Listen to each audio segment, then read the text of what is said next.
Welcome to the Personal Development Mastery Podcast. I'm 𝗁𝗁𝗀𝗄𝗯 and my mission is to inspire you to rise up, grow, stand out, and take action towards the next level of your life. I interview leaders, influencers, entrepreneurs, authors, exceptional people who can and will inspire you to improve your life. Tune in for 2 episodes each week and make sure you subscribe to the podcast to get the episodes as soon as they are released. In today's show, I am delighted to speak with Jean Atman.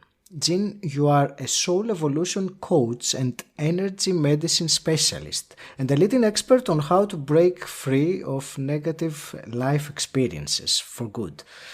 You are well known in your industry for helping people heal from toxic relationships and past traumas. You believe that everyone can live a life of their dreams, and during your 21-plus year career, you have helped thousands of people worldwide to live a life filled with potential, purpose, and ease. Jean, welcome to the show. It is a real pleasure to be speaking with you today.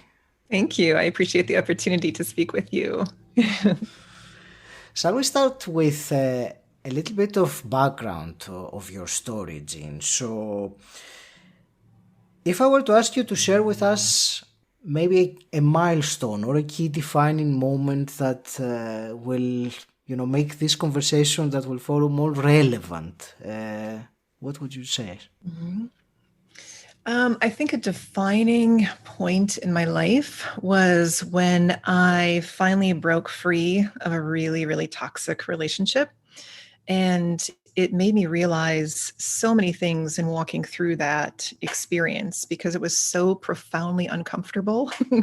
And when I finally was able to break free from it, I realized how much I was focusing on other people, their needs or expectations, and not on my own at all. And so after that relationship ended, I decided to really take a deep dive into all of the limiting beliefs that I have carried with me throughout my life that landed me in this place, in this relationship, and really start to get in touch with who am I as a person, who I am as a person, what I want, and why I allowed that into my experience in the first place. So that to me was a completely pivotal point when life got so loud and uncomfortable that I really had to stop and take a deep look at what am I doing and why am I drawing this in? Because I want to stop doing that. So that was probably the biggest point for me in the change. I think many of us have had a similar turning point or point of complete discomfort that you need to do something about it. What did you do next as a next step, if I can ask? Yeah, I really decided to pretty much stop everything that I was doing, because if we continue to do the same things, we're always going to draw on the same experiences, right? So I basically stopped doing everything that I was doing before and just refocused on myself, my needs. And at that point, I was so depleted energetically, financially, mentally, emotionally, that I couldn't focus on other people, which was the first time in my life that happened, that I couldn't brush myself off, get back up and help somebody. I was like, I've got nothing. I got nothing at this point.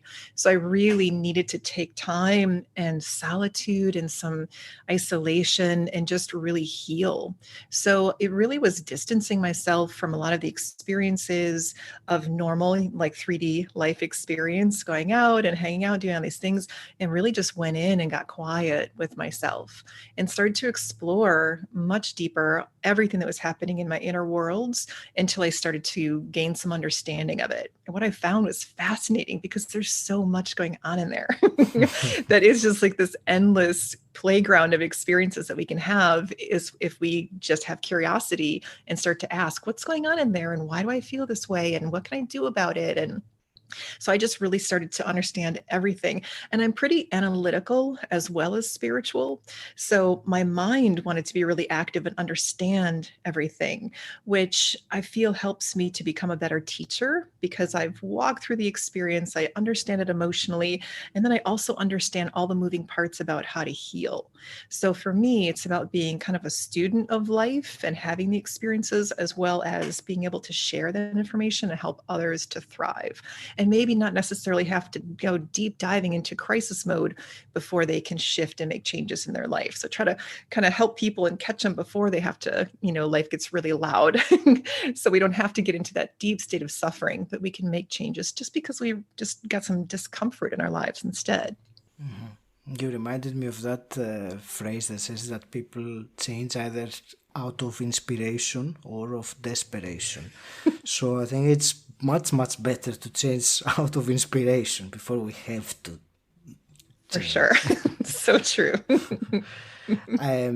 Jean, I wanted to ask you some of the elements of what it is that you do. So I wanted to start with healing and energy healing in particular. I see that you have a bachelor's degree in psychology and you studied many different energetic modalities. So do you want to explain a little bit about all that and about energy healing?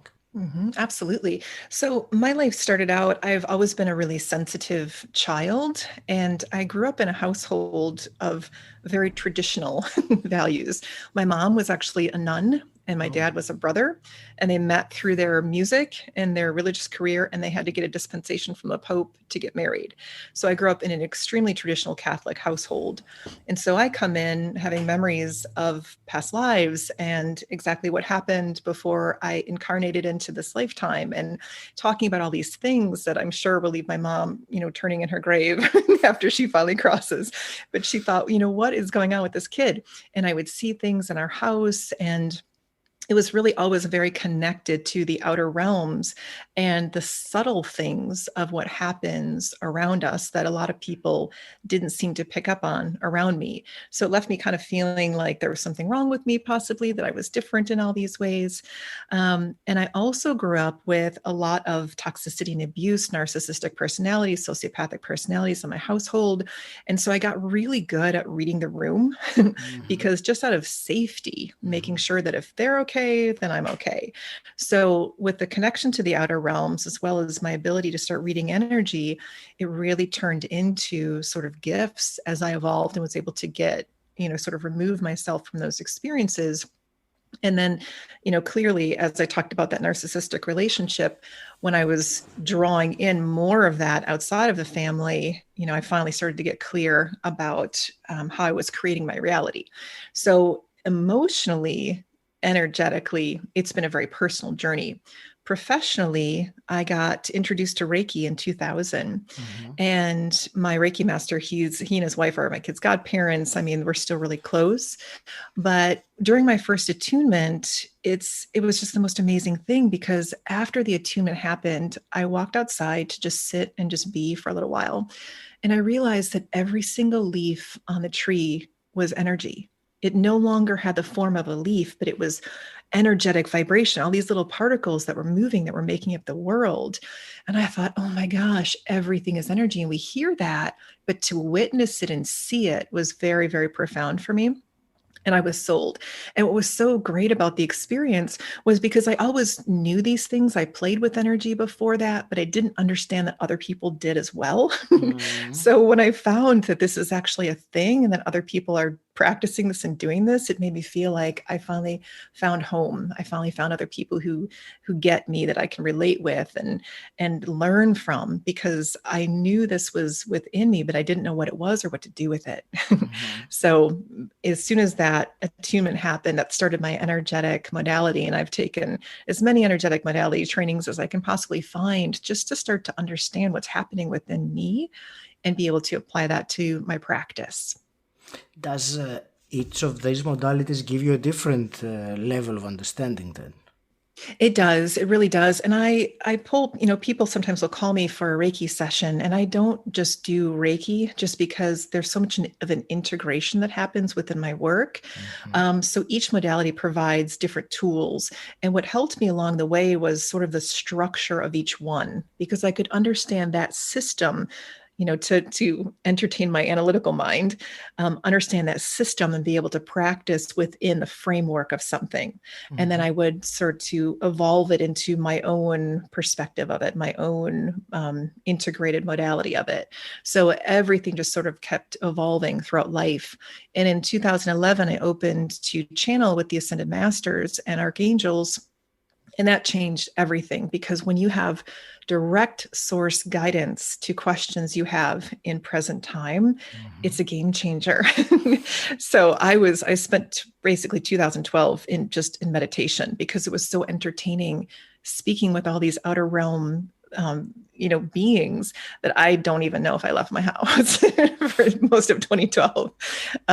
Because when you can get so much guidance from up above and you can feel the truth and the resonance of it, it feels, just so aligned and so peaceful and true and safe, I guess.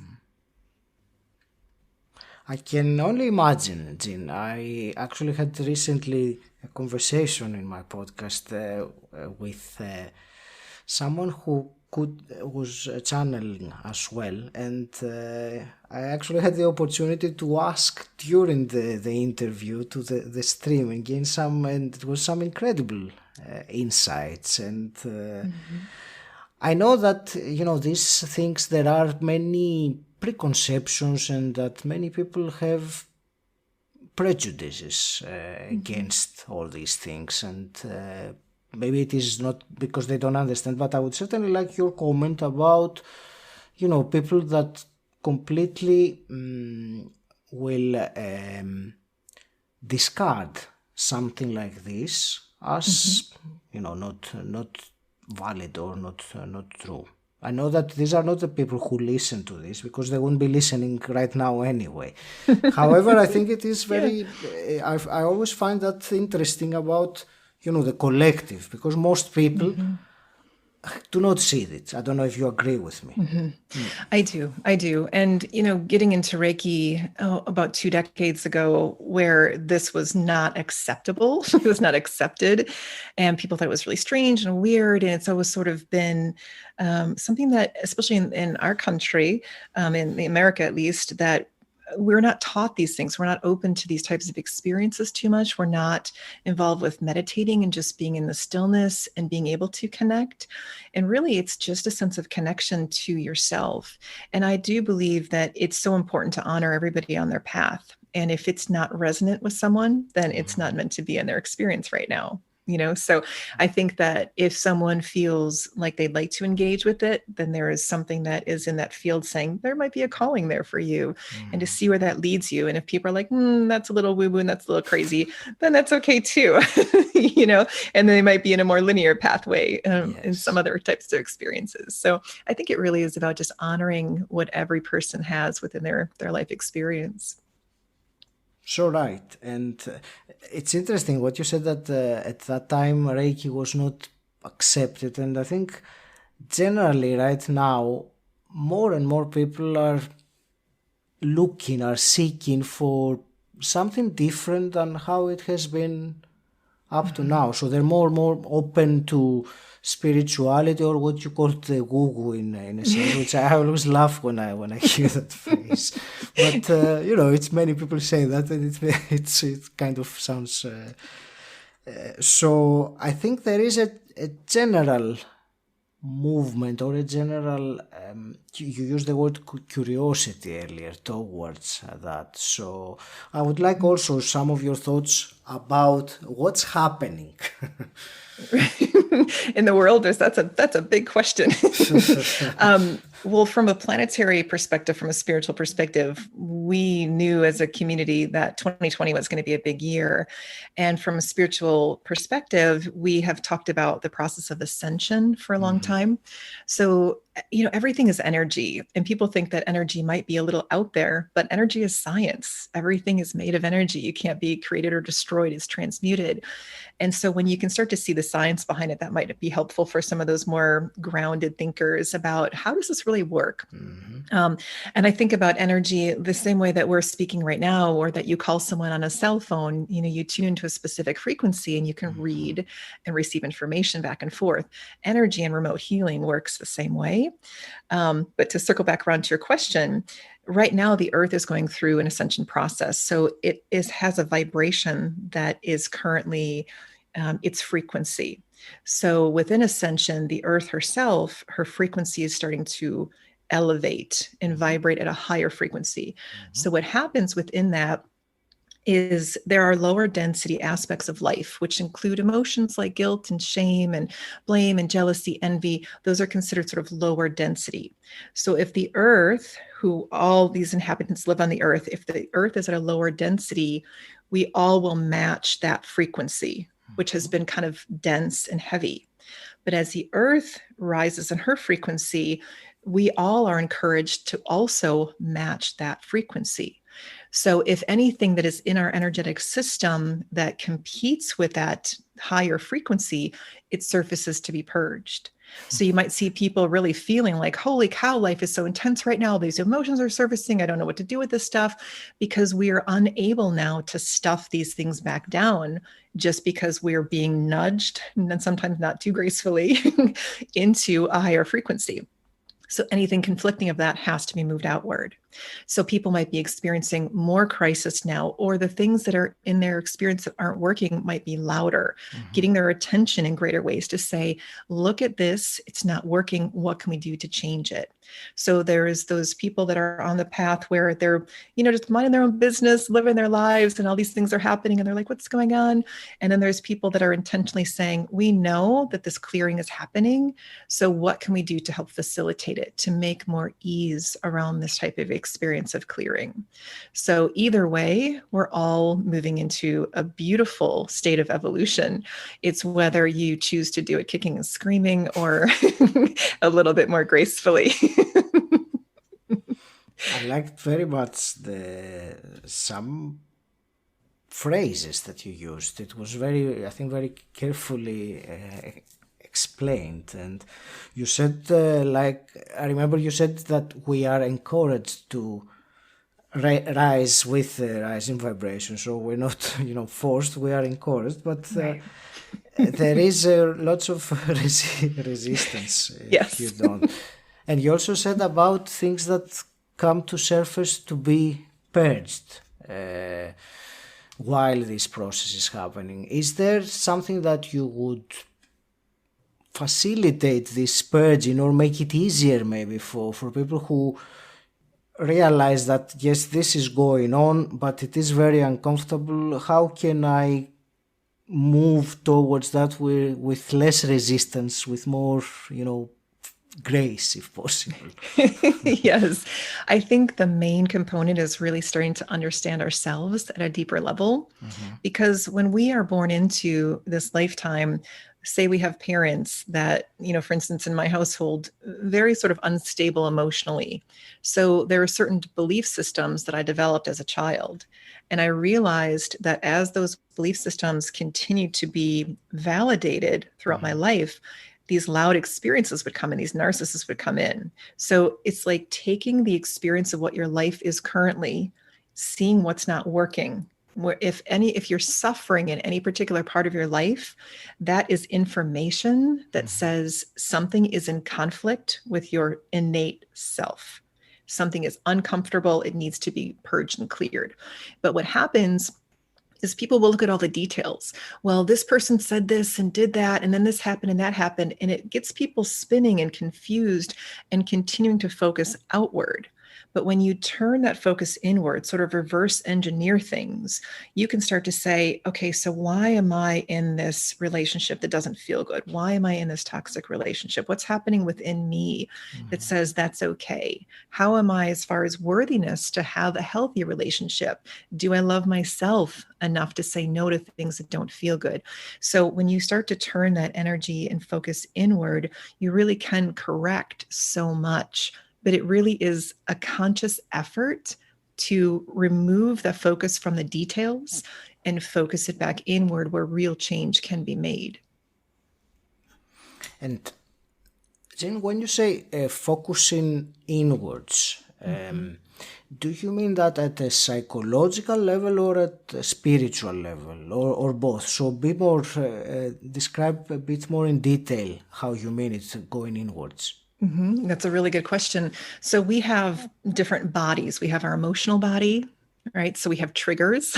So those are wonderful gifts of nuggets of information, because if a trigger comes in, you know it, you feel it, and you're like, that sucks. I don't like that. And so that's information. So emotionally, you get information. Mentally, when you find yourself in those loops of regretting the past or in fear of the future, you're creating suffering mentally, right? In your spiritual body, if you have any sort of, things from the past that continue to repeat themselves, you're evolving through those karmic cycles. And when those karmic cycles surface, it's really asking for you to pay attention to that, to nurture it and to heal it. We're not meant to stay in these states of looping suffering. We're meant to have something get our attention to say something needs to be healed. So, and the physical body, if you have pain in the physical body, anytime there's pain, it's just simply stuck energy. So that's why I love energy healing so much, because you can basically, and like I just said, anytime there's pain, it's just stuck energy, whether that's physical, mental, emotional, energetic, spiritual.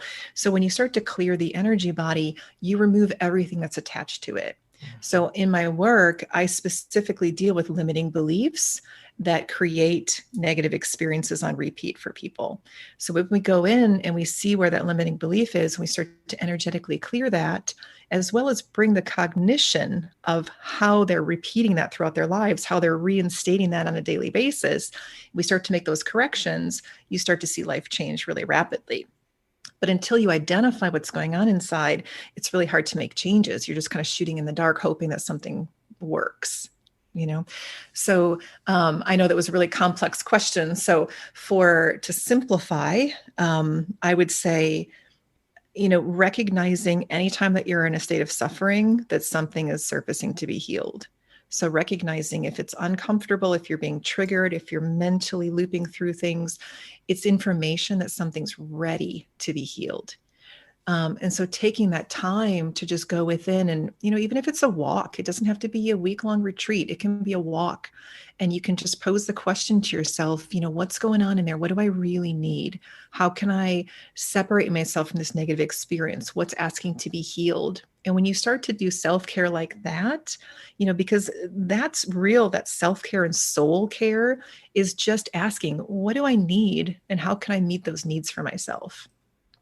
And when you start to meet those needs for yourself, you're going to be less dependent or codependent on other people, because you're feeling very fulfilled and satisfied within.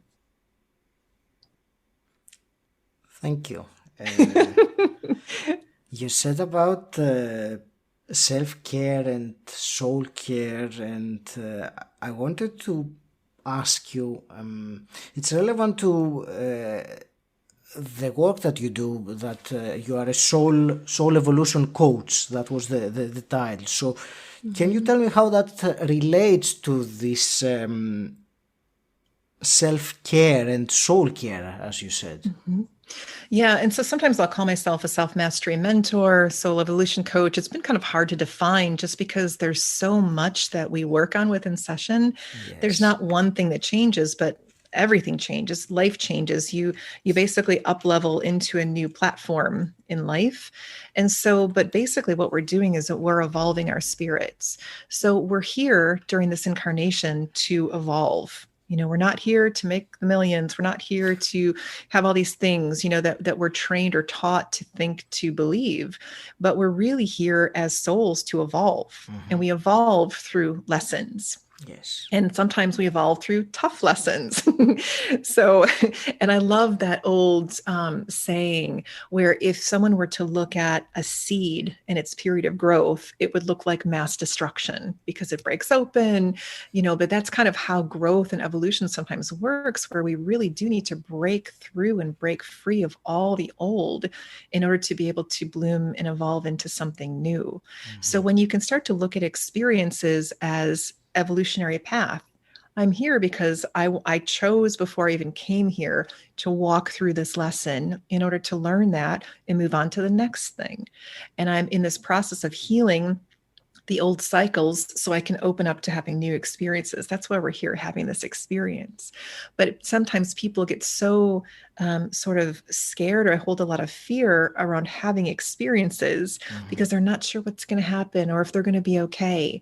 But if you go into an experience knowing, I signed up for this and I signed up for it because I know I can do it. And it's like, so much relief of pressure around it. You can just walk through it and move through the temporary discomfort a lot of times and get on the other side pretty much unscathed. But if we're fighting it and kicking and screaming going in, that's where we tend to get tumbled around within the experience and it's not really fun. So if we go in going, okay, we're doing this, we're going in and we're just going to walk through it with as much, curiosity as we can. And even when you go into something that's uncomfortable, if you know this is so purposeful and I'm learning so much, and if you don't focus on the parts of it that don't feel good, but focus on what you're gaining from it, it really does shift your entire perspective to open up to your potential. That's wonderful. And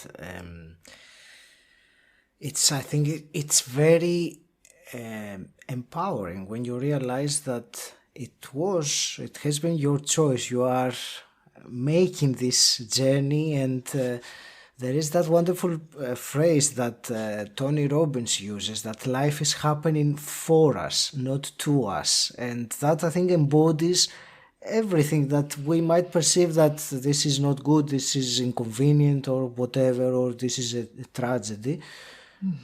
But if we realize that this is happening for the growth of our being, and I think by our being, that expands into all beings, doesn't it? So that was one of my own lessons a few years back during my personal development.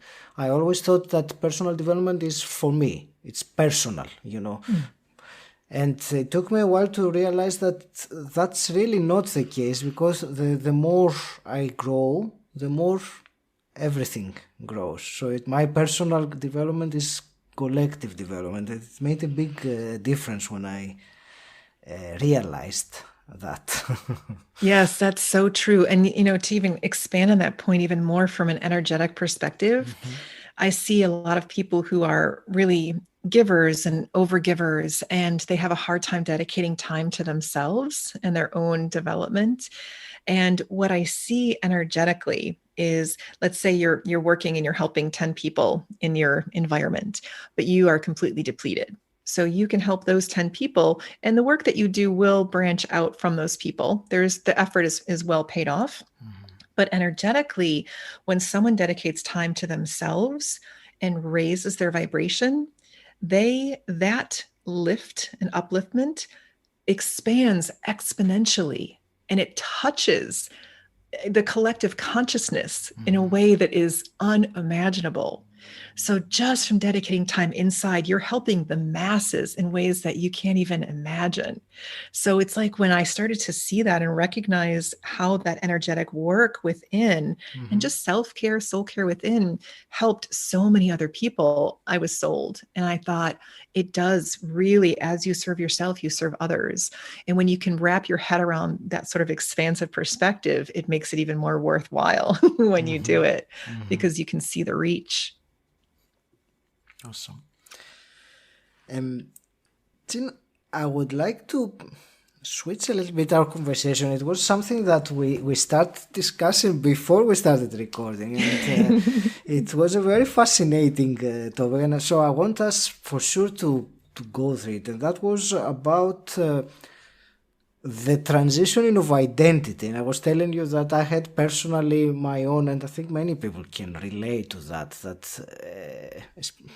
maybe it's during the 40s. I don't know if it is always at that age, but for many people is around that age that they feel that big, gap of what is going on, where I'm going to be. And I found for myself that the identity that I had carried with me during, let's say, the first 40 years or whatever it was of my life is rather hard to detach from in order to move towards the new, better, or however you want to call, version of yourself.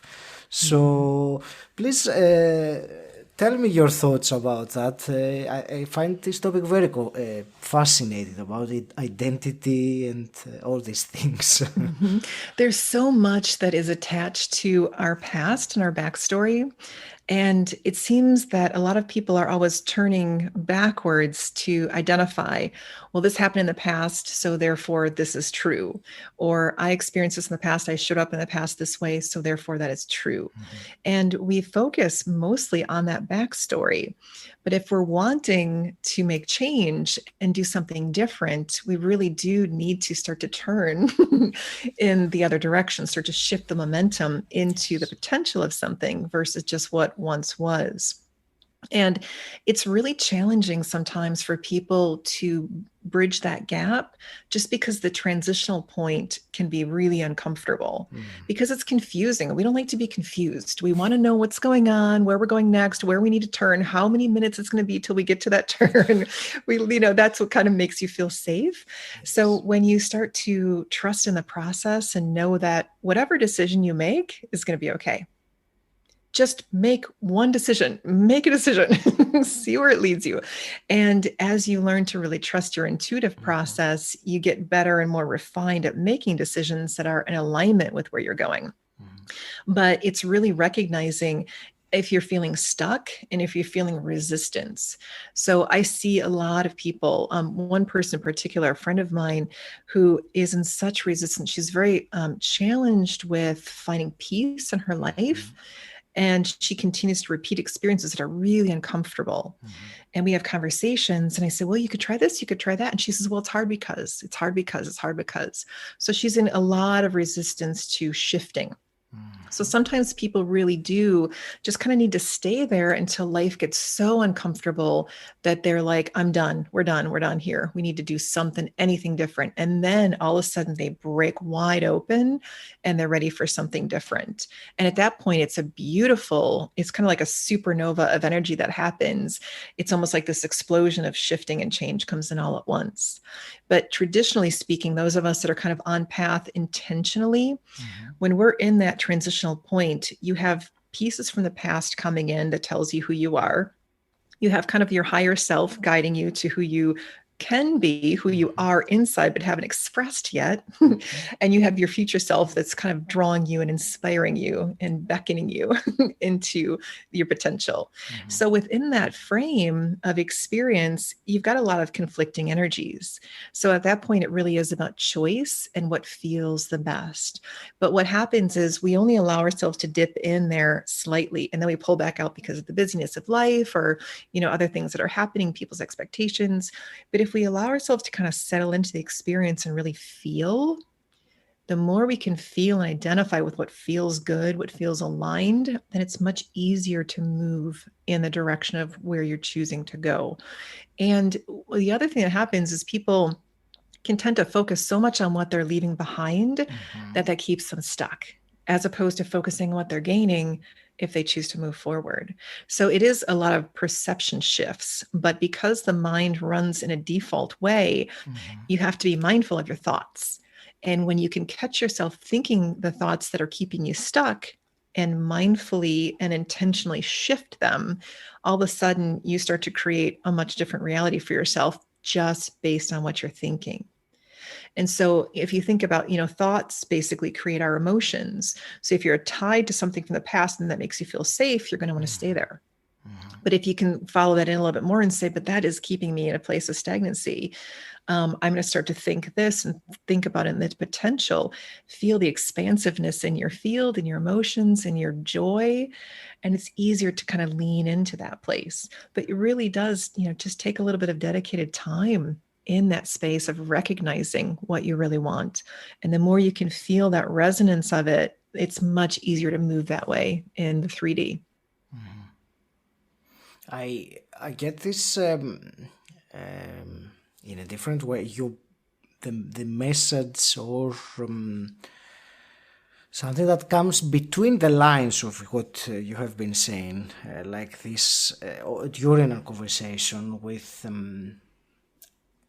accepting what is, how we feel inside. I know that's not the words that you used, but it was like the underlying message that has been coming to me, maybe because I am seeking for it personally. So that's how I look at it. Yeah. So if we can get into a little bit. Sure. Okay. It's too fascinating to let go now. Yeah. So I would love even just to learn a little bit more about what your experience is, to use that as an example of how to kind of move through. Are you finding that you have, resistance to moving into something new? Is there fear that surfaces? Sometimes, it's not so much resistance of what is coming. It's more reluctance to let go of what has been, which, everything and whatever I have done in my life has served me up to this point. And you mentioned earlier, and I think it was Einstein who said that if you want different results, then you have to do something different. You can't do the same things and expect different results. Mine was, since you asked about me personally, it was more a heaviness of that old identity, like holding on to me. More than I would like it to. I would like it not to be so heavy, shall we speak, just so I can put it down and just move on to the compelling future that I envision, I see, and I'm moving towards. But, when you have something that you drag along with you, it slows you down. It's better if you just, chop it off and sort of speak. Right. Well, and what I see is from when the emotional body comes in, there is a lot of safety and security that's attached to that. Yes. And there's a lot of substance that's attached to that, just because that experience was attached to many different facets of your life. And so when people think about releasing a big part of themselves, it also almost feels like this fear of loss, of losing more of themselves than what's just contained within that particular experience. So it really is about taking some pause within that and really seeing what have I gained from this experience? Do I feel fulfilled within that? Am I ready to retire that? And what I see, it's really funny. When I'm getting into people's energy bodies, if they're holding on to something, and I never force my way into anything, right? But if I try to remove it and they're like, nope, I want to suck that back in and hold that, I'm like, okay, we're not ready to let it go yet. Yeah. So let's see what's going on. And what is really effective a lot of times is, I'll ask the energy body, well, can we just shelve it? Let's say we have this warehouse right over here. Can we just put that over here? So we're not necessarily holding it, but we don't have to bury it at the same time, because that's a real extreme that we think we have to do, which then makes us want to hold it, because we think, what if we need that? What if we need a part of that and it's gone? And so that can really contract people into that space of holding. But if we just say, we really have so much gratitude for how this has served us and these lessons that we learned, and we're just going to place it over here just so we don't have to carry it right now and hold it. And even just freeing your hands of holding it or gripping it, all of a sudden you start to open to new opportunities coming in. And when you start to feel the new stuff coming in, you think, oh, yeah, I don't even want that anymore. I don't even know why I was so attached to that. And it just becomes this default way of clearing it. But when we focus on, we have to let this go, go, then there's a part of us that says, I don't have to do anything. I don't want to do that. When we're forced to do things, we question it. But when you can give yourself kind of the ease with it and just say, okay, this can stay as long as it wants to, and I'm just going to choose to not let it impede my forward progression and my movement. And it's going to just fall away when it's ready to, and focus less on its presence, but more on just where you're going.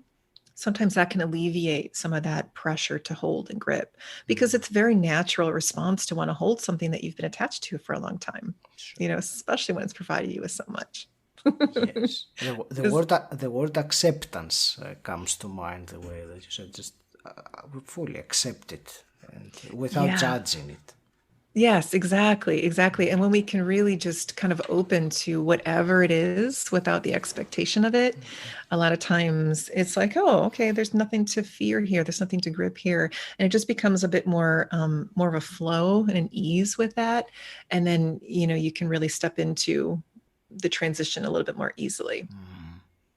Is that helpful? Absolutely. That's great. It's a fascinating conversation, and I know there are so many things that we could talk about. Very, very different elements. So I'm also trying to have some kind of.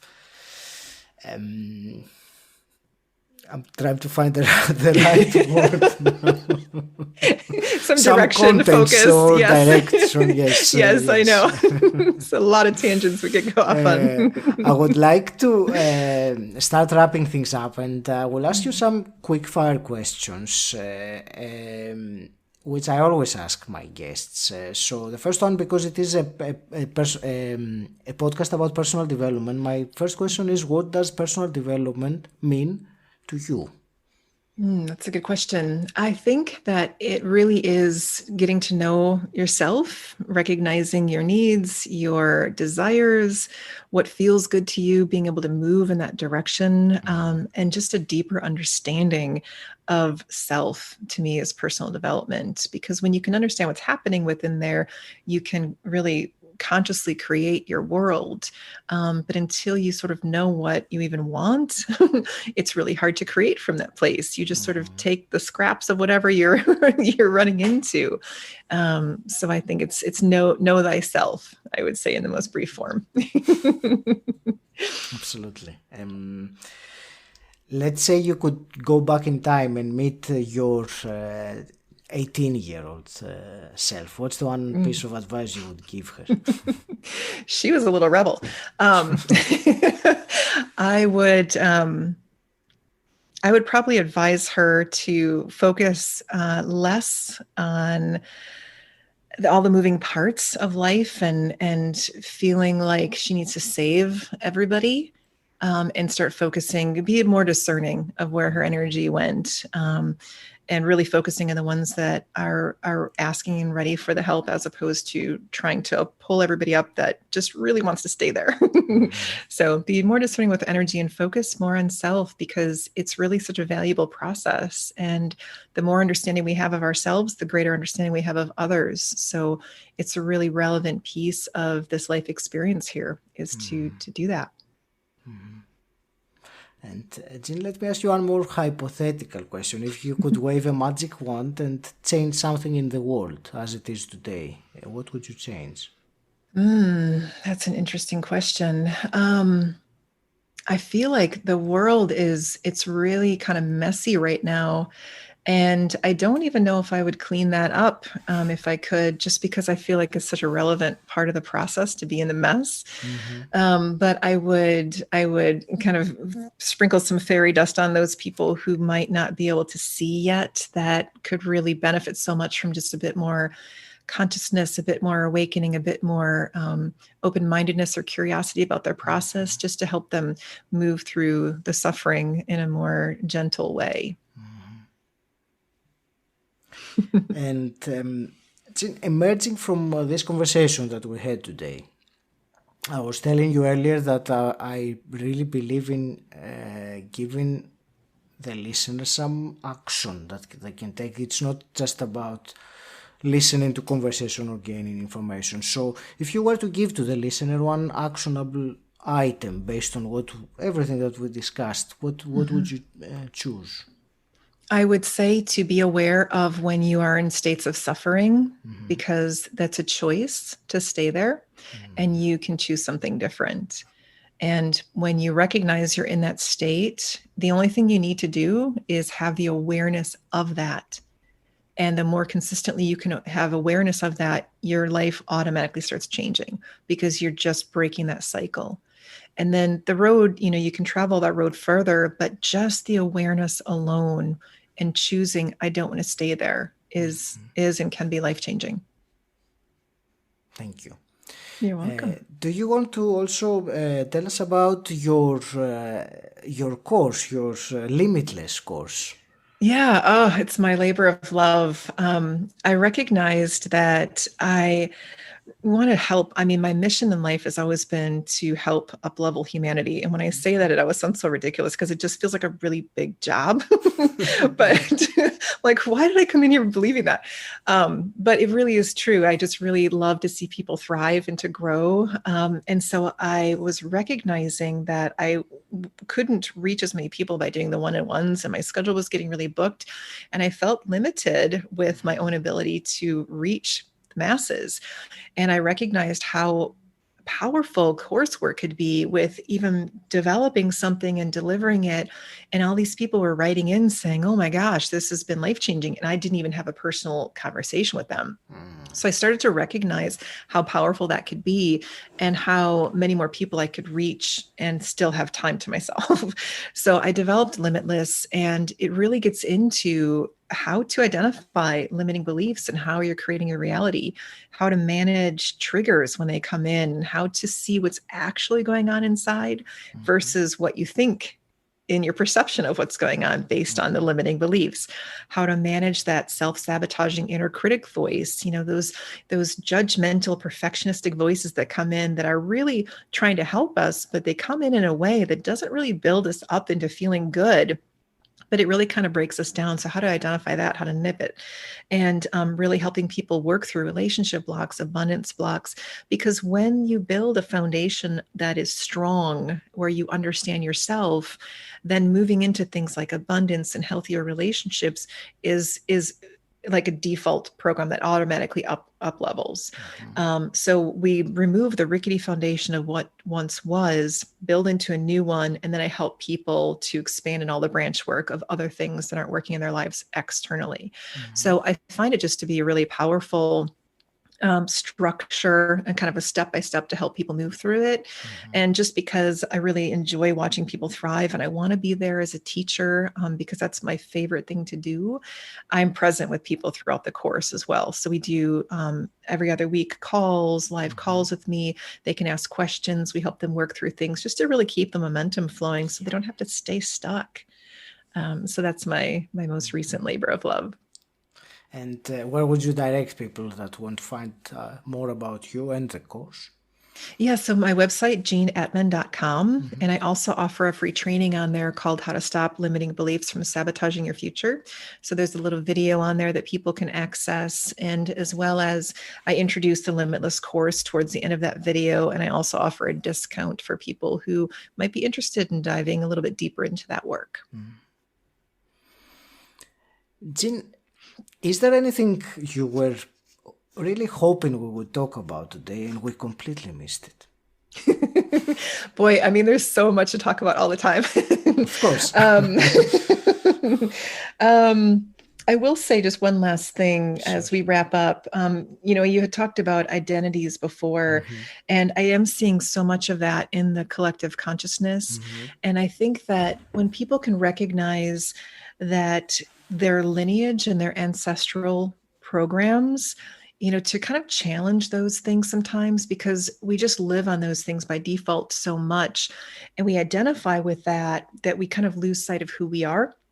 So I would encourage people to really see who they are as people, independent from those around them or those they grew up with, just to start to identify with who they are as people, because we really are in such a time of great change, and all the systems that aren't working right now are breaking free and breaking loose. And so people really do have the chance to reinvent themselves in a way that I've never seen before in my 2 decades of experience. So the potential right now is primed right now for transformation and change and really coming into your true self and your essence. So I would just encourage people to explore that part and what they really want. And when you ask people, what do you want? They go into, well, I know I don't want blah, blah, blah, blah, blah. And that's great. That's a great place to start. I love that they're having to have a response to that, because a lot of people don't even know that. So if you know what you don't want, you're closer to getting into what you do. But push yourself a little bit further as to exploring, what is it that you want? And what would bring you joy? What feels good in your heart space? What feels like you can exhale within that experience? And the more people can identify with what helps them feel good, they get more clear about what they want. So I think it's a really important part of this journey right now, is to identify that stuff.